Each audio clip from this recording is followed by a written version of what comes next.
You are down with. Yo, Dave. What up? Drop the beat. We like it old school. You know how we do this. What you listening to? The brothers from the 818. 91331. Pacoima, California. What's up, Dave? What's up, Caleb? The real, the raw, the relevant. No script. We invite you into our conversation. What's going on, people? Let me just say this. Thank you for joining us tonight. You are down with. The brothers from the 818. What's going on, people? We are back for another episode of the Brothers from the 818. My name is Dave. As you know, I'm going to give myself a nickname tonight, but I'm going to jump into that. Before we go too far, I'm here with my main man, Caleb. What's going on with your boy? It's good, Dave. It's good, man. I'm happy to be back here with you doing this podcast, representing from the 818, that 91331. Tell me about this nickname. Tell me about this nickname, man. Oh, man. Okay, so I was checking out an episode, or not an episode, I was checking out that movie Goodfellas. Remember Goodfellas? Love Goodfellas. So I was kind of, ranching through some movies. I did Goodfellas. I did The Irishman. Went back and did Casino. I was just feeling some Italian vibe. Anyway, there was a part in Goodfellas where he was going, what was his name? Henry something. He was going through the bar introducing people. This is Tommy No-Nose. This is such and such. And everybody describing characteristics. And so he said, this is Johnny Two Times. They call him that because he says everything twice, like, I'm going to get the papers, get the papers. And so I was going through some episodes and I realized that I always say, what's happening, people? What's happening? Or that's interesting. That's interesting, right? I say everything two times. So tonight I'm going to be David Two Times. That's Gotta what write that down. Right? So David Two Times, I'm just going to throw up the piece and we're going to call it that. Check in for me. What's going on? Hey, man, it's been an interesting week, man. Been very, very busy. I can't believe that we're already in April, already in the second week of April, man. The year has flown by. Taking a little advantage of the COVID restrictions lightening up. And plus, I got my COVID shot. So I'm hanging around similar like folks that have also gotten their shot. And taking had a opportunity to have some adult beverages and hang out in the backyard with some close friends. That was really awesome, man. So things are good, man. Just trying to balance that work and that life, that marriage, and align it all together. You know, I got two children under the age of 5, so it's not always easy. What's going on with you? Man, like you, I can't believe we in middle of April, man. Or not middle, but it's April, second week of April. We'll just call it that. Tax season's coming up, or we're in tax season. Tax day is coming up. My pop's birthday is next week. Only reason I remember that because it's on tax day. So, when I say, oh man, I didn't send that off, I could be like, oh man, I need to call my pops. And so I tell you, one day I would want to get him on here, but we'd have to, he'd be cussing so much. It'd be a whole show, beep, beep, beep, beep, beep, beep, beep, beep, and it'd be the remix of the beep if my pops is on here. So that's just how he get down. But come on. It's been a good week, man. I can't complain about much. There's a lot going on. As I told you a couple weeks back, man, I go to sleep counting sheets of paper, dude, because it's dissertation time for me. So everything's about, getting that done, writing them chapters. I even set up a little mini desk in my room where I keep the laptop running because sometimes I wake up at 2 a.m. like, man, I got a thought. Let me go ahead and put that down.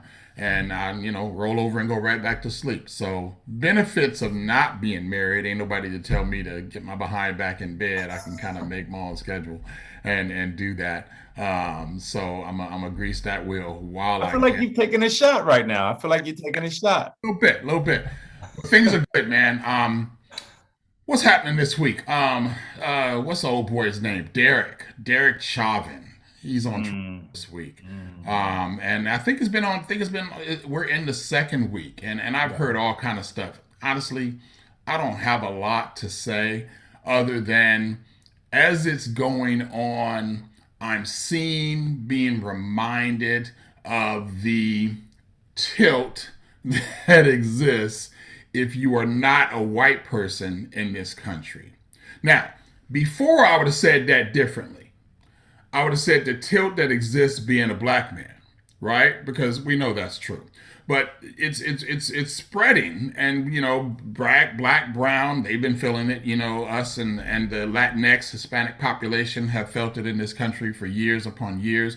Any immigrant to this country that doesn't fit in for whatever reason has felt it. Most recently, we had the Asian hate things going on, so they're feeling it. And even in the trial, I asked myself when it first started, and I'll stop after this because we can go so far in this, and I know we got some other stuff. I asked myself when it first started, did we see what we saw on the video, or did we all dream it and shared the story so it seems real? Because one of the first things I heard is that they're saying it wasn't his knee on his neck that caused the death. It was natural causes and body detoxification and blah, blah. And I don't even remember the lingo they used.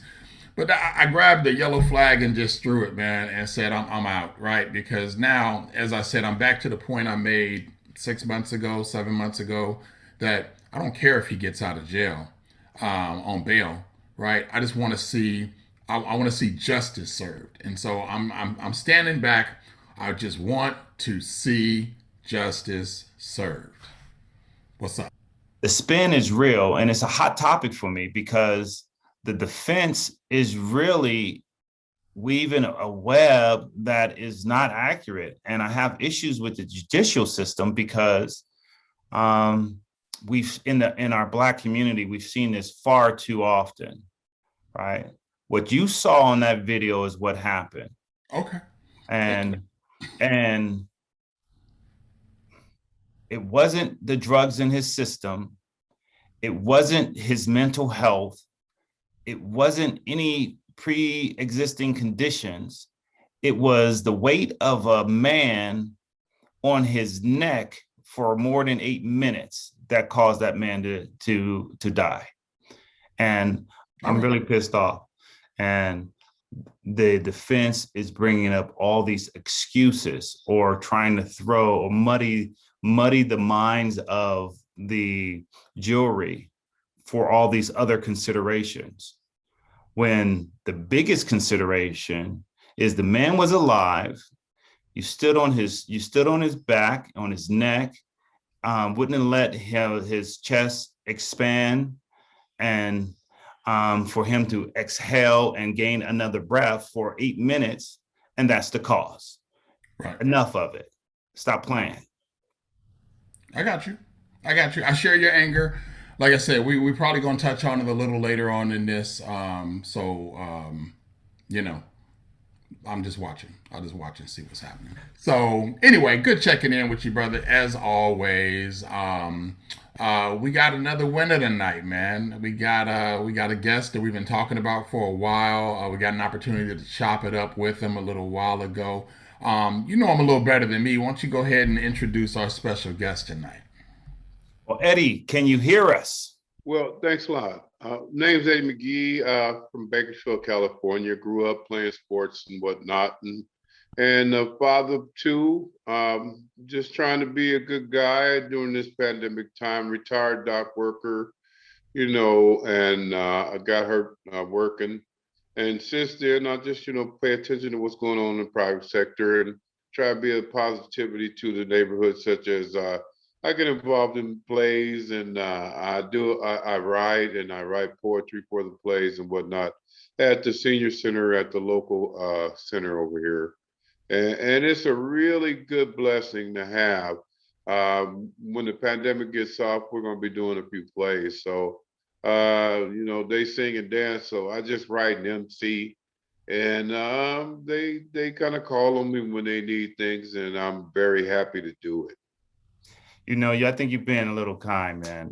David and I, we used to be MCs, but we used to try to rock the mics. We didn't. I think we did it well, right? but we didn't do it as well as others. But I've heard a little bit about your emceeing. I've heard a little bit about your singing. I've heard a little bit about your poetry. In fact, you shared some of it with me, and I think you're being a little humble in your share. But I appreciate you checking in with us. Brother Eddie, yeah, I've heard some of Hmm. your Well, accolades. I appreciate being here today.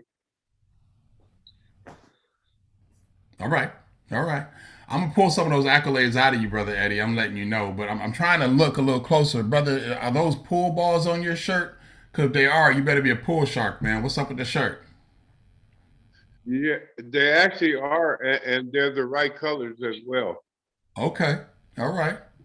I like to fancy a little pool myself. I don't know if I would rock a shirt. It remind me of John Witherspoon in Boomerang, right? You got to coordinate, right? You got that rocking that shirt. So, Wow. welcome to the show, bro, for Awesome. real. Awesome. We wanna have some fun with you and show you some love. You mentioned you're a retired dock worker, and it sounds like you're keeping busy, right? The saying goes, when you got something to do, you tend to stick around a little while and do it. So it sounds like you like to keep busy, which is a wonderful thing. I don't know if Caleb shared with you. I got a little thespian in me myself. I spent a number of years on the Oh, stage doing some stuff. I've hung up those spurs. Not because I didn't really want to do it, but I just got too much going on. So put something to the side. Maybe I'll pick it up again later. But that's interesting. So you said you're a father of two boys, girls. What do you got? I have a son and I have a daughter, one of each, and I've been away from my wife since '97, so I finished raising the kids on my own, and I just, do what I can as a dad, and they're 39 and 36 respectively, and we still have stuff that we got to deal with and issues and whatnot because you never stop being a father. You never stop being a father. You never stop. Exactly, exactly, exactly. Again, you are being humble because you also play some sports, I bet. Oh yeah, I played football, basketball, ran track. Believe it or not, 100 years ago, I did at a pretty high level. I was the number one hurdler my junior and senior year in Kern County. Back in '76 and '77. I played on some great teams. We played Southern Arena for the Valley Championship back in 1975. When I was a sophomore on the varsity, played in front of 20 some thousand at Southern Arena in Fresno. Also with football, I only went my sophomore year playing, but I caught a few touchdowns and whatnot, but I never played my junior or senior year. And I went away to Saracosa Community College, which I had some offers to the University of Pacific, Pepperdine, Cal Poly Pomona, Fresno State, San Diego State, and all those schools. And my buddy said, "Hey, those schools is not the schools to go to." I said, "Well, where are we going?" He said, "We're going to go out to the desert and make a name for ourselves."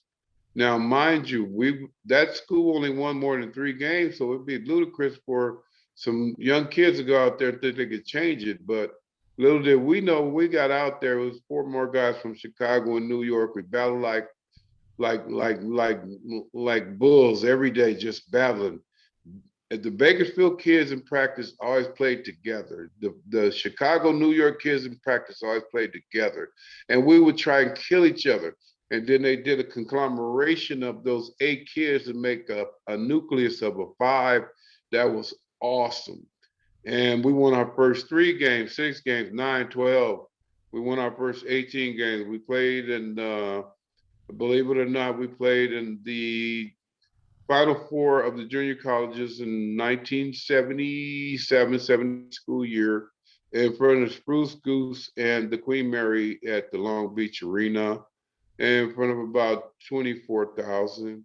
And we did pretty well for some kids that thought they could make a name for themselves. And out of 84 junior colleges, you wind up in the Final Four. He did kind of well, so I'm very proud of that. Hmm. That's that humility. That's that humility. Now, Eddie, in true honesty, nobody ever comes on this show without me digging into their history a little bit. If you're comfortable, I heard something little birdie told me about an election back in high school. What you know about that? Can you tell me something about that? Well, there was a high school election. Our school was pretty well integrated, but the blacks came out on the short end on the homecoming king and queen thing. And so a few of us got together and said, well, we want to win this year. And he said, man, look around. It's not enough of us, like 17% of us and maybe 30% Latino and maybe about 50 some odd percent white. So this golden hair, consummate golden boy with blonde hair, he should have won, but the election got ready to start, so everybody has an opportunity to vote. But we took the vote to a different, how can I say, plateau. We staged the fight in front of the ballots because security was watching the ballots. Okay, security's breaking up a made-up fight of some black kids that got together that were frustrated of always losing to the white nucleus. And we didn't have a problem when they were our friends, but we wanted to win something. So we stole the ballots, and then we stamped a lot of them. And then a couple hours later, when we got about enough that we could figure, that could win, but not be too crazy and more than the student body, we staged another fight. We got all the ballots in the box. And then homecoming night came. And it was so unassuming because everybody knew that Doug Jensen was going to win. But we were very sorry to say that when the announcement came out, we were talking 50% white, 30% Latino, and maybe 17% black, and then the other 3% is other, whatever that means. But the main thing is that when the vote came out and they announced the homecoming queen, she won and everybody knew she was going to win. But when they announced a black kid's name, we lost our minds, and we were maybe 10% of the audience, and it was you could hear a pin drop because everybody turned around, looked at us clapping, and they were looking at each other like, who the hell did you vote for? I'm over here cracking up, man. I'm over here cracking up. Eddie said that they staged a fight, stole the ballots, staged another fight, and just kind of put their hands in their pocket. And when people was like, David Smith, and people were like, who the hell is David Smith? Yeah. Funny. That's funny stuff. David didn't win that day. I think Billy did. Well, that's all right, man. That is all right. We look, sometimes you got to do what you got to do to come up. Well, what it was is they should have not kept singing that "We Shall Overcome" song. We got so frustrated we had to overcome, There it is. Or as my man Malcolm said, we shall come over and take care of our business. So I'm glad y'all stepped over the line. Malcolm. You say what? Amen to Brother Malcolm. Amen to Brother Malcolm. We got lots of respect for Brother Malcolm on the show. So, so Eddie, we mentioned Malcolm. We mentioned We Shall Overcome. Who were some of your influencers back in the day when you were a young man, 16, 17 years old? Who were some of the people that you looked up to, whether it was in music, in sports, in the community, in your family? Tell us about that. Well, I grew up in a rich time, especially with the sports and the civil rights era. You have to understand, when I was 4 years old and 11 months, which is 5, Kennedy died. And you guys look at archives. I saw it on TV, and I mean, the nation stood still. I mean, there was love for Camelot. It was really a magical time for America. And even though I was a kid, I loved the president. I mean, when he was so wonderful, when a 4-year-old black kid loves you and you don't even know It extends that far. And then you got Malcolm in '66. I was 7 years old, and it was all over the news. But I was watching it, each time that it built up, and when it built up, you knew that the end result in the '60s was they don't play because they killed President Lincoln, then they killed Malcolm, and then they killed Martin Luther King, and Robert Kennedy was talking to a crowd, and it was on national TV that night, and he said, "Please don't do what they want you to do. Martin wouldn't want it this way." And then he would inevitably lose his life a few months later in the LA hotel in Los Angeles, going for the 1968 presidency, which he would have won in a landslide. And the nation heard it once again because Sirhan disguised himself as a worker and came in there and shot the man.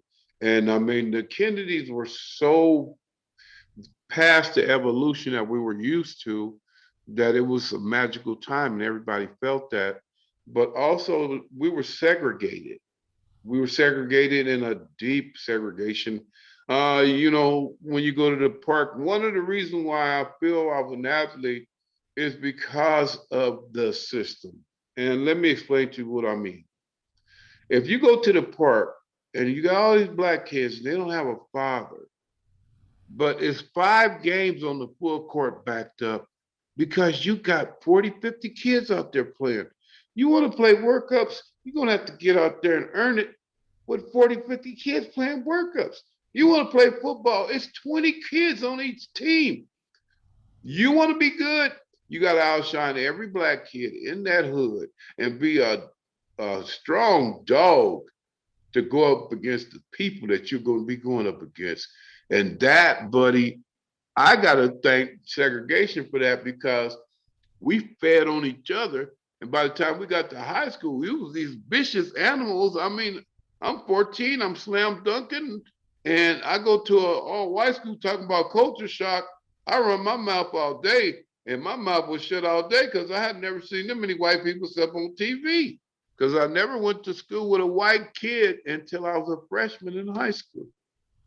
All black preschool, all black grade school, all black junior high, preschool. Okay, this is not what you would say it's just a regular thing because, okay, across the street is the preschool.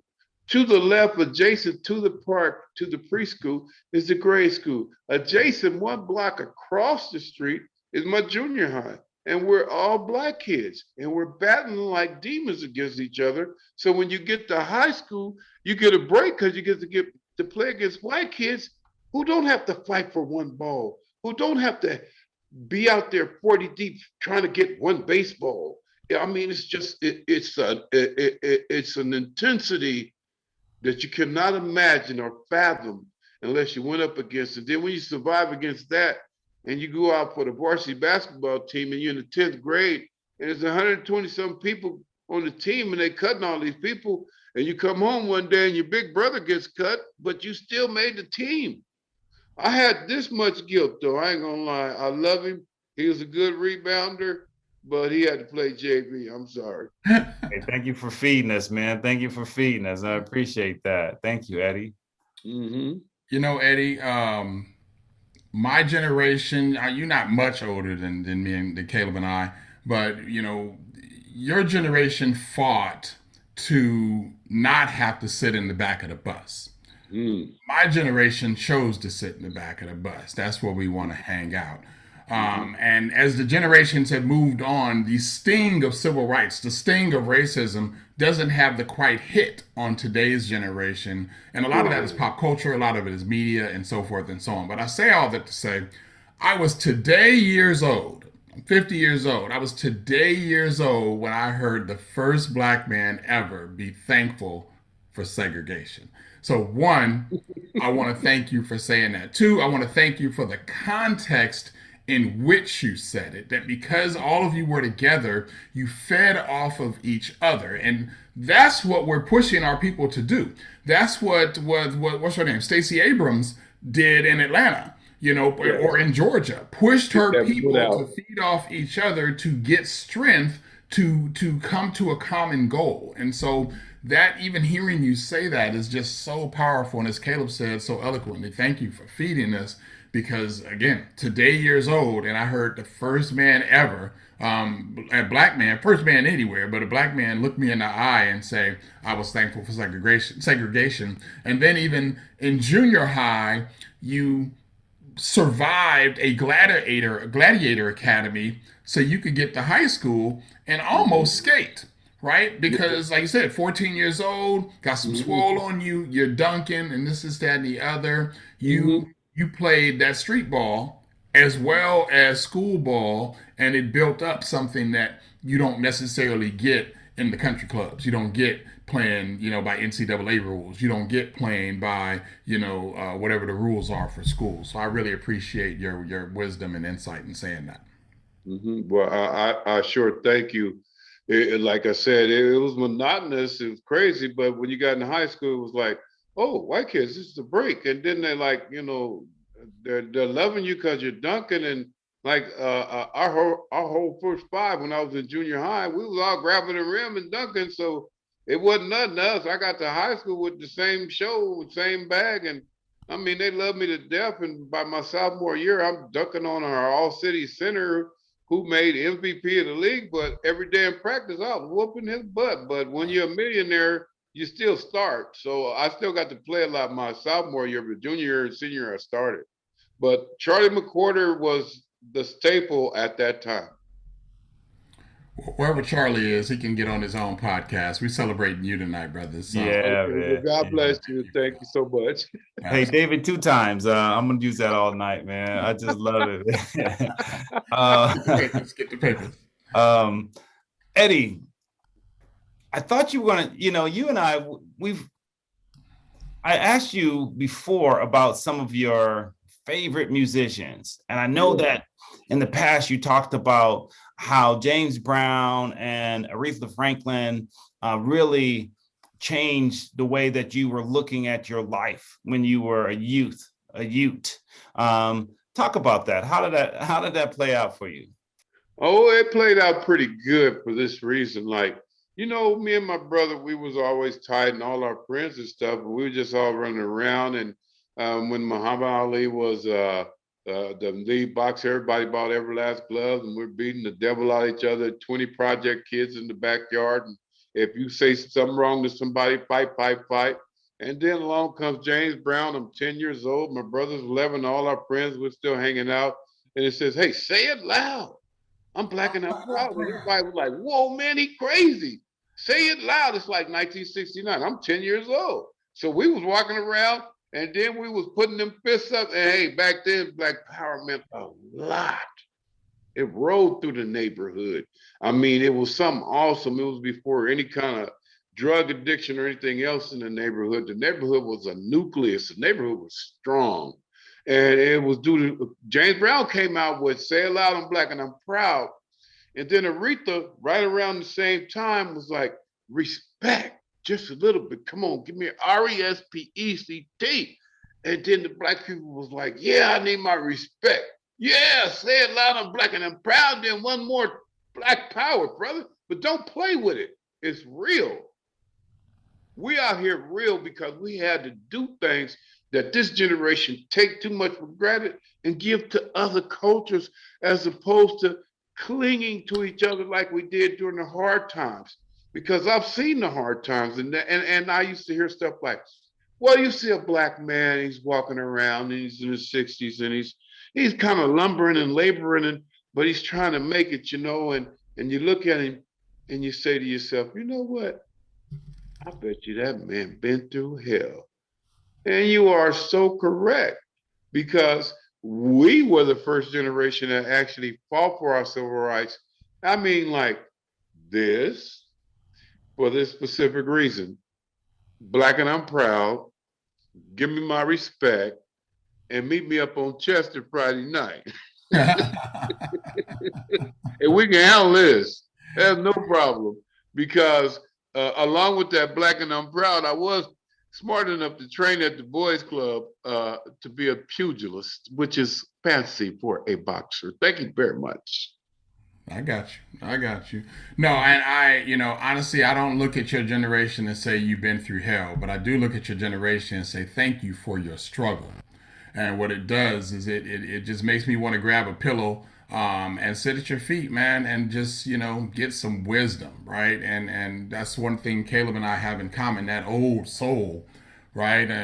We say all the time, it's some young fools in the cemetery, but walking around, there's some wise men that if you could just start them up enough to get them talking, there's some education there, right? I mean, I'm hearing things Oh, from you that I know the people, I know the years, I know the scenario. I am a historian, but just like you started off saying, I read about it. I looked at the archives. You were there, right? mhm, You not only got to see, everything I know about the day Malcolm was shot, but you witnessed it. mhm. You know everything I know about Kennedy being assassinated, but you witnessed it. So what I'm missing is the cultural feeling of the people. It's like 20 years from now when someone goes back and looks at the video of Derek Chauvin kneeling on George Floyd's neck, they'll be like, wow, that was horrible. What they're going to miss is the feeling that we felt watching it live on TV. So, I'll just say it again. I appreciate your struggle, brother. Well, thank you. And in honor of that, I do have one for Martin right now. Okay. It's called The King. The King, Martin was his name. Nonviolence, equality to all people is fame. He spoke to our hearts for us all to play a part. You see, we're here all gathered today. His dream we must obey. You see, I was alive on the day he died. My mother sighed, and we realized as we lost the king, we inherited his dream. Thank you. Amen, brother. Amen. Well, that's going to go viral just with that. That was powerful. I know that has to be one of yours. I ain't heard it before. You spit that off your head? Oh yeah, yeah. And I have another one, but I don't know if I'm jumping ahead or what, but it's about my sickness.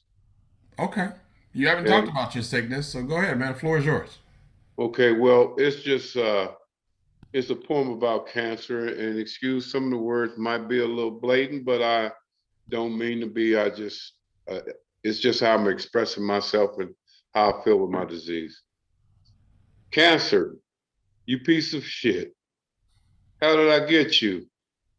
How did I get it? The drying of the mouth, the thickening of my spit. How did I get you? How did I get it? The hot flashes at night will wake you up holding your pillow tight. Bathing twice a day, cancer, you stink in the worst of ways. Now you're chewing on my face, gnawing at my body, trying not to leave any trace of anybody of who I used to be. Cancer, I wake up and go to sleep with you. Why won't you leave? Why won't you flee? The boils, the toils, and troubles. I choose to fight because that is all you got. The spit, the snot, the aches, the pains, I'll just endure it so I can remain. Cancer, I bid you a good night because tomorrow I'll just wake up and fight. Thank you. What's that word you used again? You said you was a pugilist. What is that? What's that word you That's said? a boxer, He's a fighter. boxer.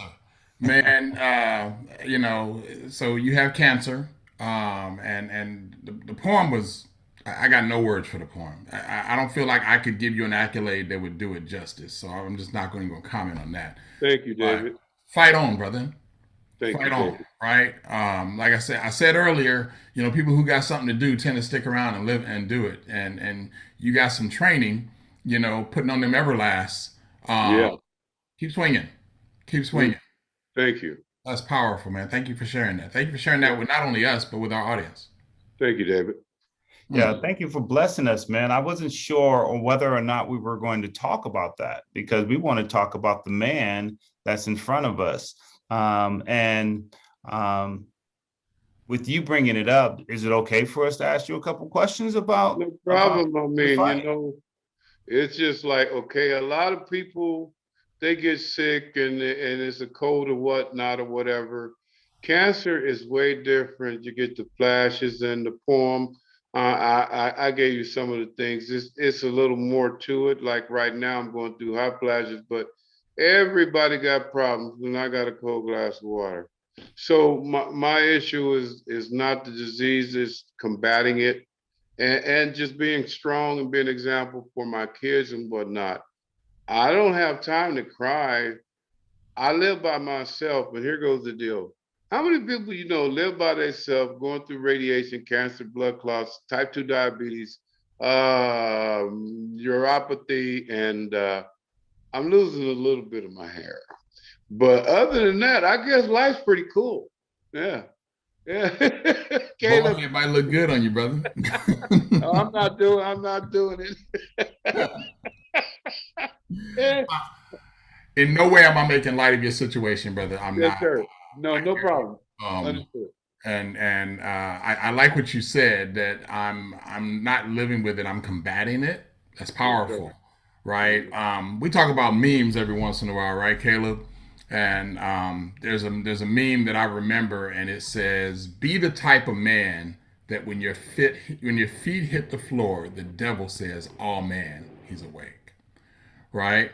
And so with your cancer, this is what I want to say. When you wake up in the morning, find you a mirror and give the cancer the finger and say, "You should have took me out last night because Mm. today I can fight you." Right?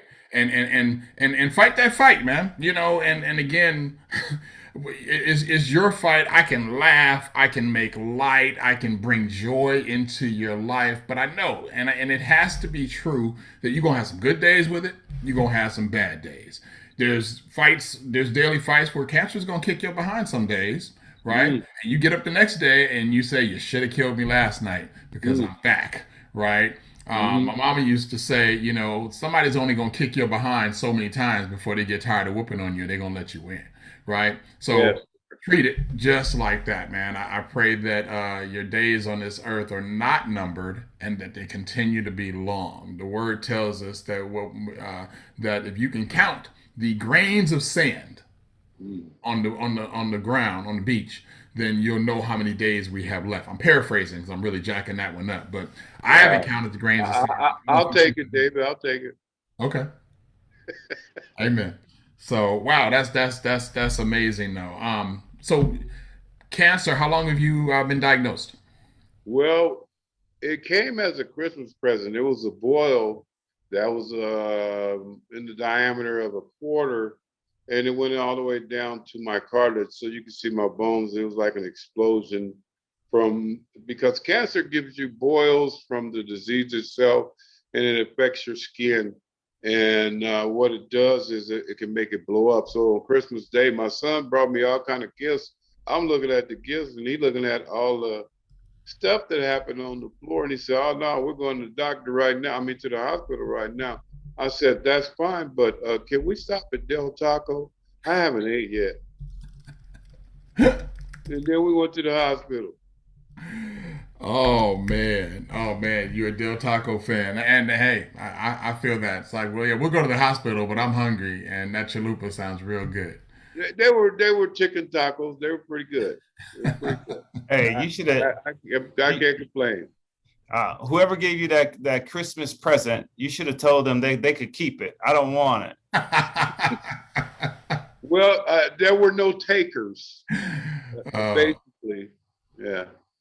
all right, all right. So, So, go ahead. so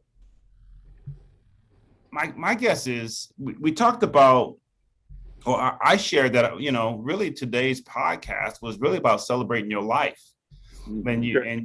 you've also shared a little bit about your fight and your grind and putting on those everlasting and ready to duke it out with this cancer. I'm curious about how this has, I guess, changed you, your relationships, your view on life. I'm curious about that. Well, it really hasn't changed me much, but it has changed people around me. It's people that come and they help you out from nowhere, and it's a blessing, and you say, well, thank you, Lord. And then it's people that's been around you, and they go, oh my God, he's got it, and and then they avoid you. And then I even had an ex-girlfriend. She said, do I need to go to the doctor? Do I need to get checked for that? And I was like, yes, you do need to go to the doctor. No, I'm joking. And I didn't say that. It's Just cancer. say, go to the library. Go to the Oh, library. man. Come on, man. She's killing me, literally. Right. Wow. Good thing she's an ex, man. That's all I got to say to that. Good thing she's an ex. Yeah. She was scared of those cancer catching things, So God bless her. All right. And God Yeah. bless you, brother. Like I said, with long life, so you be satisfied, and you keep doing your thing, because that's powerful. I'm still, I'm kind of stuck, man. And I don't want to dismiss what talked about cancer, but I'm caught up in the, thankful for segregation, man. I'm like, that was just so powerful. I always look for it anytime we have an opportunity to have a podcast for that main takeaway, right? And and I look at you and I say, man, he's definitely weathered. I appreciate your struggle. I heard what you said about what you grew up through and how you experienced it and so forth and so on. And I have to say, you've had a life worth living, right? And it's not over, right? Some people chase No. fame, some people chase glory, they want riches and so forth and so on. But you don't have to have a lot of money in the bank to be a rich man. Even when you started off, you said, I grew up during a very rich time, Mhm. right? And so I look at your life and I say, it was a life worth living. And I hope you can agree with that. I didn't live your life, so I don't know, but that's what it looks like to me. Well, I mean, yeah, because by the time I was age 6, I was working with the fruit man, selling fruit. And then by the time I was age 7, I started sweeping parking lots with my uncle until I got big enough to chop cotton at age 12. And I signed on to work 12 hours a day for 6 days a week at 12 years old. And those were the times then. Just like when I was a kid in the 60s, you say, my mama wants a 6-pack of beer, some cigarettes, and some chewing tobacco. And they say, okay. And then, you give them the money and then you leave. I was 8 years old, but you could do that in the 60s. And then we take the cigarettes and the beer out in the alley. Sorry, my mother was a Christian. But anyway, that's what we did. And ever since I was 12 years old, I could walk up to the counter back in 1973 and buy beer, buy alcohol, buy anything, because that's how it was back then.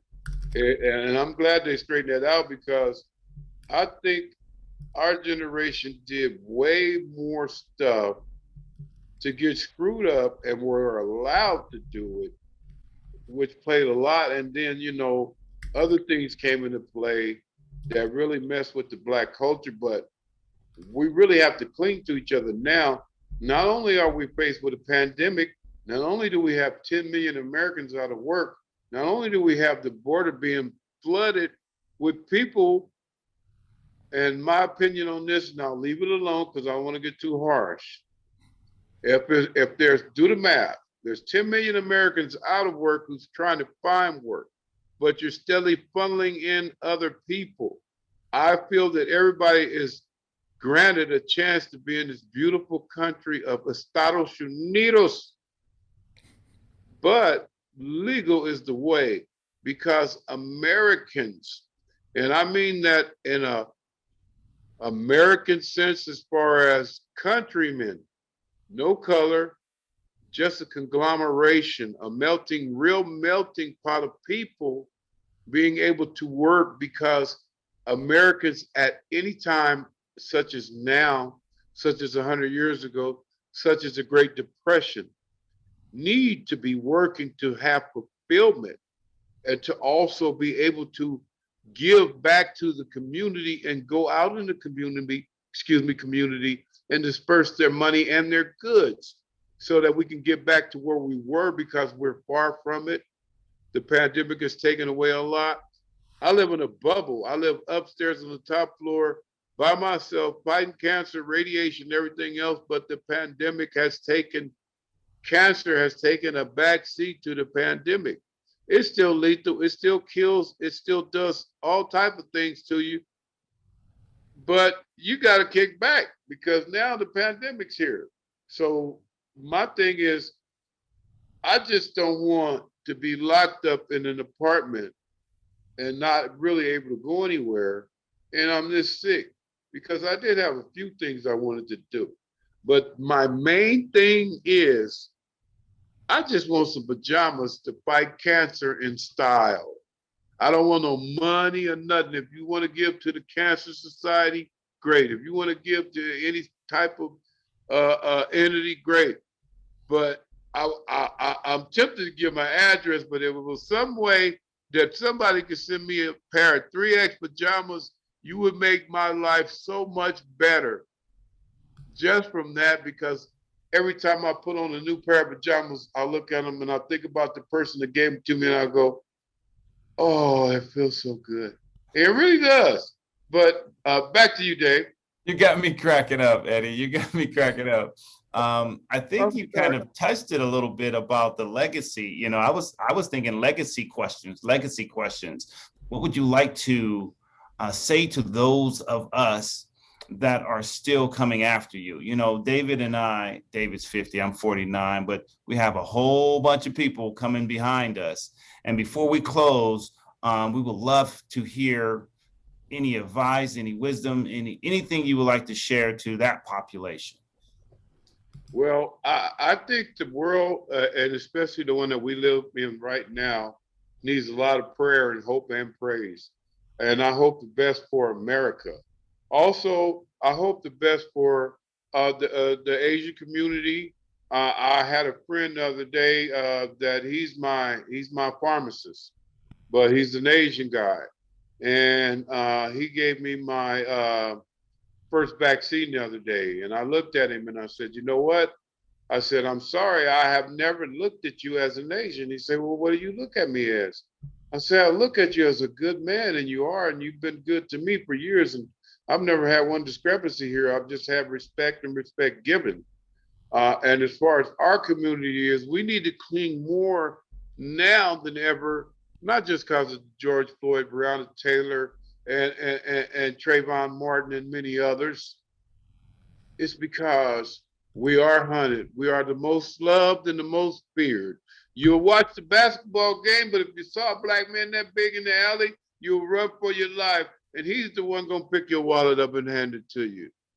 See, the world is so tripped. And you gotta understand, number 45 is out, but his legacy is still there. His legacy went to the Capitol. His legacy killed those guards. And I'm gonna just tell you something. Black people should be just as upset when a white person dies during a situation like this, as much so as their own, because wrong is wrong and right is right. And I didn't feel too much sentiment, but I understand what we're going through as a people. I've been stopped by the police over 100 times in Kern County, and I've been convicted 0. I have traffic tickets. I have nothing else. When they pull you over, check your record, oh, you're free to go. Oh, just don't worry about it. But, you know, the first thing they ask you is, are you on probation or parole? And I told them, no, I'm on snacks. I'm eating a hamburger. Well, thank you, brother, for having me. And I really appreciate being on, having the camaraderie. And I just wanted to say this much. You know, the word correspond means that, you know, you're together and you're talking and whatnot. But tonight I'm making a new word up just from the feel from you and Caleb. And I love tonight because I got the correspond with you gentlemen. Thank you.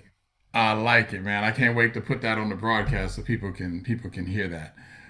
That's amazing, man. Thank you, man. Thank you for sharing your story. Thank you for sharing your pain too, and making us smile through it. And we pray for nothing but good days for you. and that again, that your days on this earth be long, for that reason. Amen. Amen. Amen. Thank you so much. So we about out of time, brother. What I want to tell you before you close out, you got to really watch what you put into the air, into the cosmos, and what you ask for. You got a couple pair of pajamas coming just from Caleb and I. I'm just letting you know. And I can guarantee for a fact that at least three, right? And I'm just gonna say the three. When they hear this, the people I'm thinking about, I'm not gonna say anything to them. I'm not gonna say call them out that I was thinking about them individuals, but I could think of at least three people who are gonna see this broadcast and be like, hey, how can I send that brother some pajamas? Let me go ahead and do that. So you about to have a Monday, Tuesday, Wednesday, Thursday, Friday set. And you're gonna have your pajamas to your heart's content, man. Talking flannel, silk, Wow. probably find some footsie pajamas that the bottom can come out, whatever, man. But we're Well, gonna no, bless that's you with okay. pajamas. The triple X, the triple X. Don't forget Yes, triple sir. X. Yes, Triple sir. X pajamas, man. So I'm just putting that out there from the brothers from the 818 and our listeners.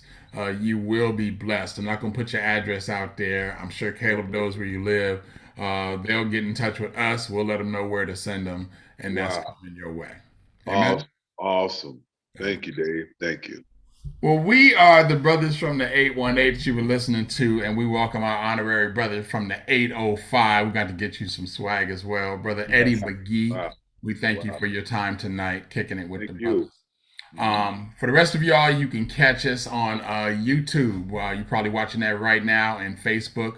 We're also on Google Podcasts and Apple Podcasts. We're on Amazon and Audible. We're on Spotify and iHeartRadio. And we're also available on our own website, Brothers from the 818, or wherever you catch your local podcast. So we thank you for kicking it with myself and Caleb tonight. We definitely thank our special guest for the history lesson, for the love, for the laughter, for the poetry, and most importantly, for the wisdom. Thank you, brother, and we're glad we got to share this time with you. On behalf of the brothers from the 818 and my main man, Eddie McGee. Peace. From Peace, David bro. two times. David 2 times. You are down with The brothers from the 818.